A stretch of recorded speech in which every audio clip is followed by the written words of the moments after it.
Hey guys, it's your boy Danny here, and today I want to talk about something a little bit different than what I have been for the past little bit. This isn't going to be anything trucking related at all. So I know I got at least a couple of viewers who do actually watch my stuff. If you're just wanting trucker videos, then you might want to skip this. If not, that's fine. Honestly, this is like a not really general discussion, more just I finished something and I want to give my general thoughts on it. So yeah, I guess general discussion. I just finished watching the Legend of Korra series.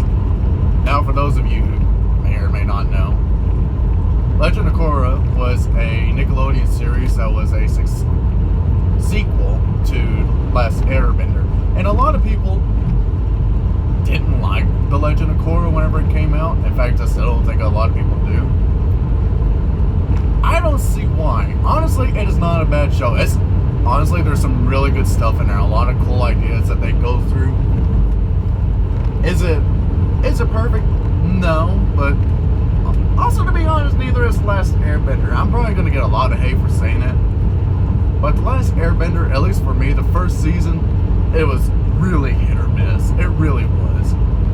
It peaked at the end of the first season and then going to season 2 and 3. There's a couple stuff in the first season, at least for The Last Airbender, that was okay. The rest of it was it was very hit or miss for me. I don't want to talk about that because honestly, The Last Airbender's been talked about to death already. If you want more in-depth stuff, go look up other videos on it. You're going to get all kinds of stuff. So this one, I just want to talk about Korra and how I generally feel about the characters, the show itself, the story. Just, the general stuff. I'm not going to go like full in-depth analysis because I'm not qualified for that, and quite frankly, I don't have. No, we'll just leave it at qualified for that. So, the first thing I want to talk about with, Legend of Korra is Korra herself. I personally actually like her a little bit more as an avatar than Aang. Don't get me wrong, Aang is a good character, but there were times where he was just a little too whiny for me.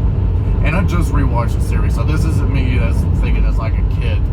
Even as a kid, I was like, yeah, he's a little whiny, but I also understood why he was. He was an air nomad. Air nomads are very peaceful, very guru, like they only use violence as a last resort, and there was a lot of stress put on him. I don't fault him for anything. Honestly, Aang is he's a fine character, okay? There's nothing wrong with Aang. My personal problem is that he was a little whiny at a few times. And there's probably a few more things that are wrong with him, but we're not focusing on them. We're focusing on Korra.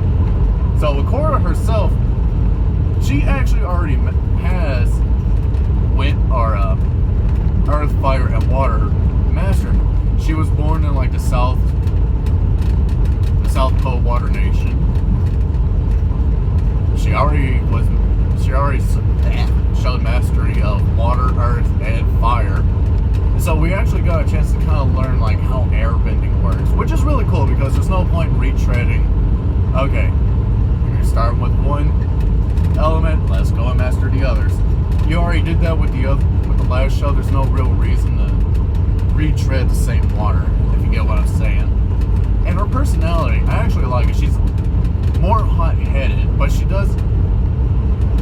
more hot-headed and selfish at the beginning of the show.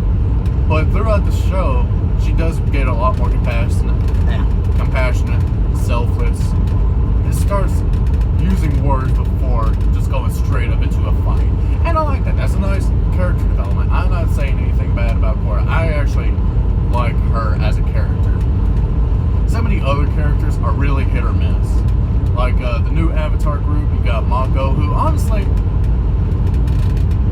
he's kind of just there. He doesn't really do a huge amount except for like date Korra and one other girl in the group.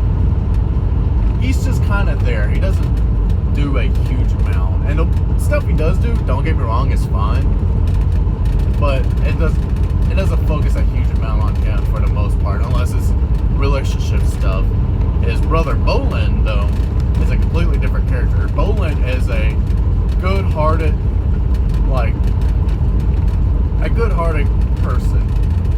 trust somebody, and he'll speak his mind.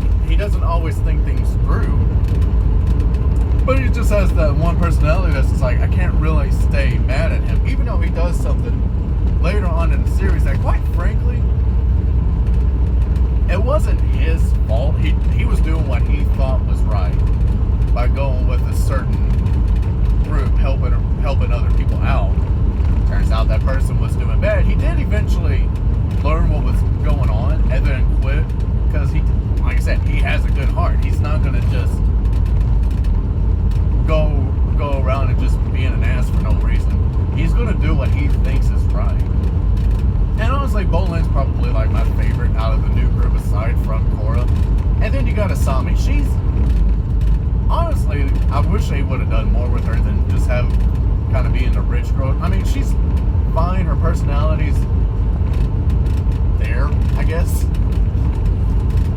She's more of the supporting character, kind of like how Katara was in the original. She does have a couple cool fight scenes, but she's not a bender. Oh, I should probably mention Mako and Bolin. Mako is a firebender, and his brother is an earthbender. I forgot to mention that. So there you go. You got that. Asami, she's not a bender, but she does have like this electric glove that she can use to fight with and stun people, which comes in play in the first season. And honestly, as a group, they're good. They're not as good as the original Team Avatar, but they're not terrible either. Another thing, you get to see some of the kids from the last Team Avatar. You got Katara and Aang's kids. Well, they're 3 kids. First one is Boomy. He's commander of an army. I don't know why I'm drawing such a huge blank. And then Tenzin, he's actually the leader of like the new airbender people with his 3 kids. And I'm not going to go into every character, because if you want a real in-depth video, you can go and watch others. Point is, and they also have a daughter, and I, for the life of me, cannot remember her name. She's cool. She's kind of like an older Katara, if Katara was a little bit more sassy. Yeah, that's pretty accurate. And of course, you got Toph and her kids. I'm not going to go into every little character, because again, if I did that, it'd probably be about a 20 to 30 minute video. I'm not going to do that. You got Toph's 2 kids. You got her 2 kids. One's the chief of police, and the other one has her own like town that she kind of governs. And then the other sisters. One of the sisters has got a bunch of kids. I'm not going to go into spoiler territory. And then you kind of see Zuko's daughter and grandson. And grandson's name is Iroh. He's another general. His daughter, I think her name is Azumi. That sounds right. Azumi sounds right. If it's not right, it's close enough. Honestly, she's only on screen for just 1 episode, and even then it's only for a few scenes. So really, it doesn't matter. Right. This is set. Actually, it's not entirely clear, like, how far into the future this is from the original Avatar show. It's not entirely clear how far into the future it is, because we do see Katara and Toph, they're fairly old. They're at least 60s to 70s, so it's never really clear as to how old everybody is. It's really not.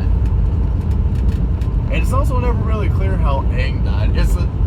I think it's kind of implied through everything else it was just old age, which it could be. I honestly don't know. I never really said it, and I never said what happened to Sokka. I assume that was also old age. Keep getting off track. But yeah, it takes place however many years after, in the new city, Republic City, where Aang and Zuko set up this new city for all benders of every nation. They can come there, live there, even non-benders. And it's ran by a council from every nation. You got one big guy or girl from every nation. You got Water Nation, you got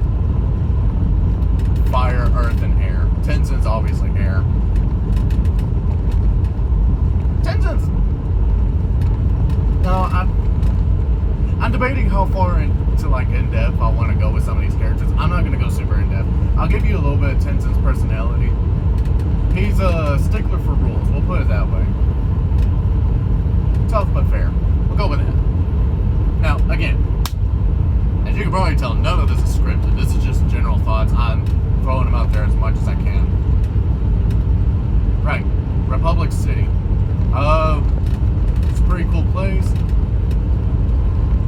Aang and Zuko set it up. Toph was chief of police. Sokka, Katara. Actually, I don't know if Katara was on it, but Sokka was on like the city council whenever he was around. Again, it's not super clear as to like if he's still alive or not. I'm assuming he's not since he's not really in the show.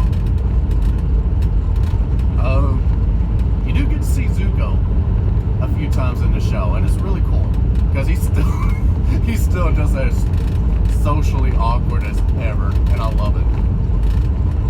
And there is one returning character that I'm kind of surprised they brought in, and that's Uncle Iroh, who is still by far the best character in the show.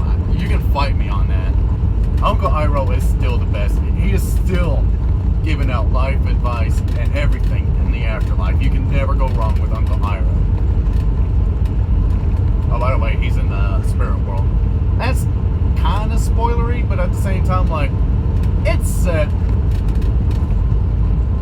at least 50 years into the future. He was already getting kind of old in the last Avatar.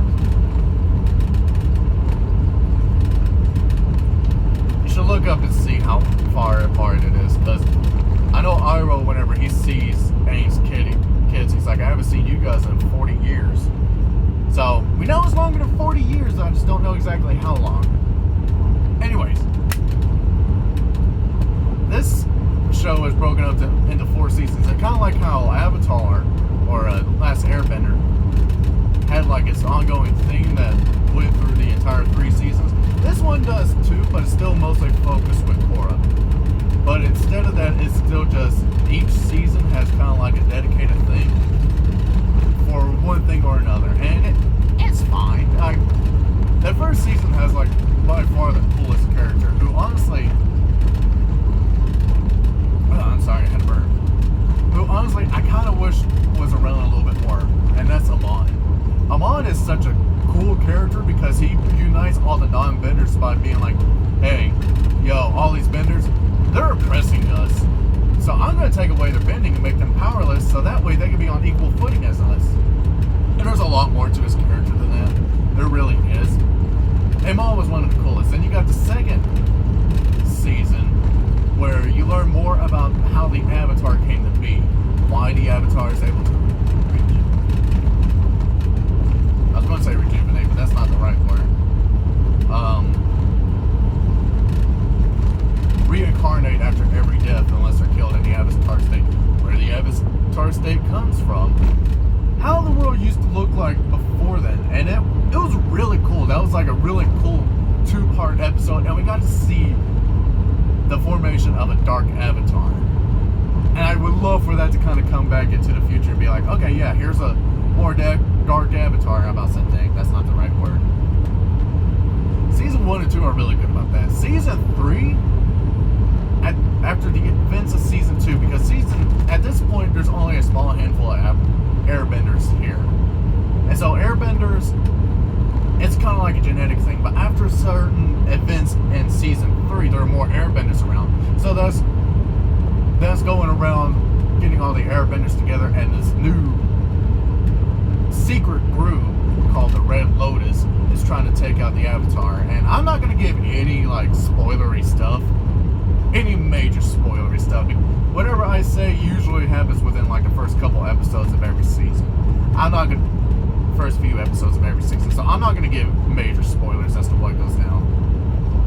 Needless to say, oh yeah, and Season 4 deals with a dictator.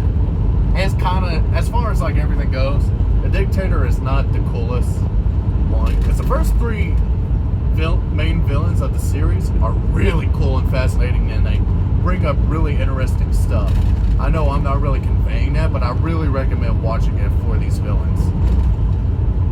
Season 4, As far as like the main villain goes, they still do some interesting stuff, but you're mostly going to get like the really cool stuff from the first 3 seasons. Shit, I lost my train of thought again. God damn it, I hate it whenever this happens. What was I about to talk about? Ow. This is kind of not. The returning characters that you see from the previous show are Katara, Iroh, Toph, Zuko, and a little bit of Aang. Not much, but you do see him a little bit as like a grown-up version. So that was pretty cool. Toph is still just as grouchy as ever, and still just as fun to watch. She torments Korra at one point in time, and you can tell that they're having fun with it. Katara is still the same supporting character that she's always been, but this time she's, pretty old. So this time she's just doing healing stuff. She's not in the fighting as much as, the other characters. Zuko, also pretty old. He does get to fly around on a dragon, though, which is very confusing, since they said there was only 2 dragons left alive in the last show, so I don't know how that works. It's probably explained in the comics. I have no idea. Oh, by the way, there's like some last Avatar comics. I haven't read them yet, but I do want to. There's something else I was wanting to talk about. God damn it.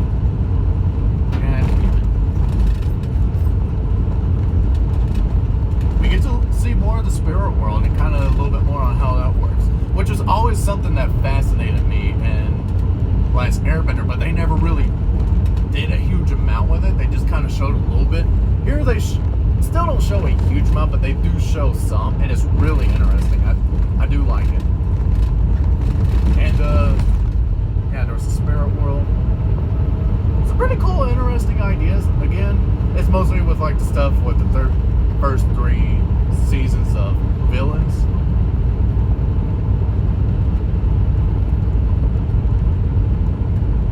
Honestly, the show is not bad. It really isn't. I think it got a lot of flack because, and this is a sad truth, people don't like female leads, or they were wanting it to be too much like the original Last Airbender. Honestly, I'm glad they kind of went with some different routes, because otherwise it just gets stale. You don't want staleness. Granted, I would have loved to have seen an episode dedicated to like all the returning characters coming back and doing stuff.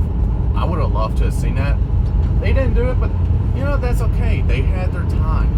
It's time for the new generation, and every character in the show is, they're good.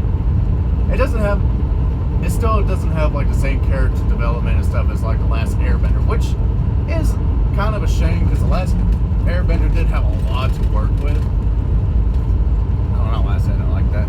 They did their character development really good, and the character development in this show isn't bad either. Honestly, The Legend of Korra is a very solid show, and you do get a gay icon at the end, kind of. I was really hoping they would delve a little bit more into that, but they really don't show much.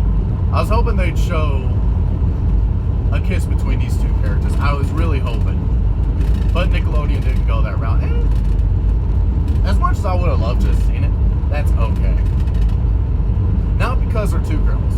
I don't care if you're gay or not. This is not like a thing. I don't care what your sexuality is. I would have liked to have seen it just to be like, okay, hey, this is out there. We're not beating around the bush. This is it. And honestly, that would have been fine. Also, the romance in the show is not. There's a lot of like romance drama in the first season, which honestly does kind of detract a little bit, but it's not terrible drama at all. It's very, what's the right word for this? Basic. I'll put it that way. Could it be better? Yes. Is it the main focus? Arguably not. But it's okay. I do wish that I'll just say it. I wish there would have been more of like more hints of the gay or the romance starting to bloom between Korra and Asami. I would have loved to have seen that more, because they kind of drop little hints here and there, but they don't really do much with it. And then it just kind of comes really out. It just kind of comes in at the end where they're holding hands and going into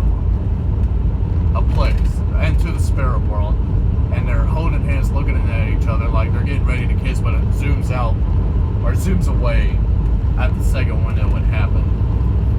Like, if you're gonna have gay characters in the show, even if it's a kid show, then at least go ahead and commit to it. I don't know.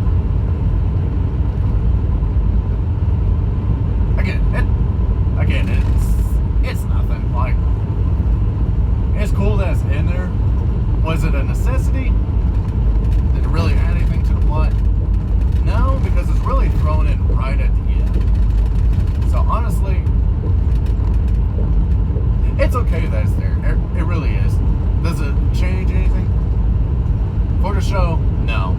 Because they don't really show what happens afterwards. It just flies up into the sky and then it goes the end written in, I think it's Chinese. It's either Mandarin or Japanese. I'm pretty sure it's Mandarin, but don't quote me on that. I could be very wrong. Point is, there's still a lot about the show that I didn't talk about because, again, spoiler reasons, and I don't want this to be a 30-minute video, even though it's already like 22 minutes. So I'm going to go ahead and end it here, give my final verdict for Korra. I give it a 7 out of 10. I honestly do, because there's a lot of good stuff in the show that I do think people would like if they actually gave it a chance and watched it. You can find it on Amazon. It's a really good show. It's a good show. I don't have any major complaints with it. Is it as great as The Last Airbender? No, but at the same time, it's not a bad follow-up. A lot of you people are just salty, I guess. I don't know. It's not bad. Give it a try. I highly recommend it. Anyways, that's all I really wanted to say. I'll probably go back to my normal trucking stuff unless this kicks off. If this kicks off, then I might start doing more stuff like this, and I'll prep a little bit more beforehand. Because, like I said, I really just finished watching it, and I didn't want to be like, okay, let's sit down and kind of write a script, because I don't have, that's weird, I don't have like any script writing. All of this, as you can obviously tell, I'm doing it by the seat of my pants. I really am. Is it perfect? No. I know I'm not perfect. I know I'm not professional. But you know what? That's okay. I'm not watercraft. Sorry, I got distracted. It's okay, because that's not quite what I'm here for. Point is, go watch Korra. It is not a bad show. 7 out of 10, do recommend. Anyways, I hope you guys have a good one, and I'll see you in the next video. Goodbye.